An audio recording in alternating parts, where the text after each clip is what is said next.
participated in German youth camp.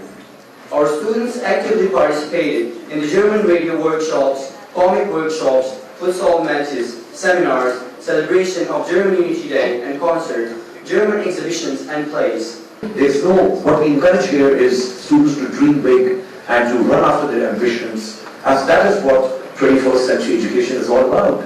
Textbook education and the conventional narratives, I strongly feel, are out of the box. I mean, we need to, inculcate creative elements in education. If it's science, if it's applied mathematics, if it's, earlier part, just last weekend we had our annual school leaders conference where we had over 150 personality people from our schools nationwide. And there was a back-to-back relentless training for 3 days where we were reinventing ways and methodologies on how we can break the conventional barrier between a teacher and a child in classrooms.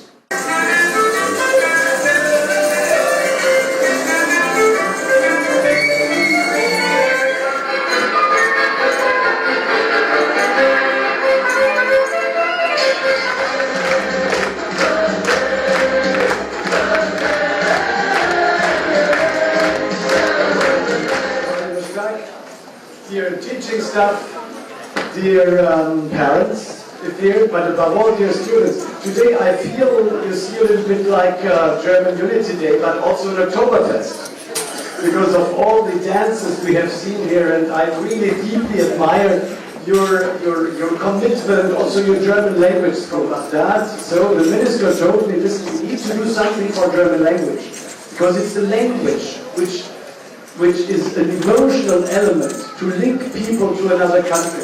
So think something about it.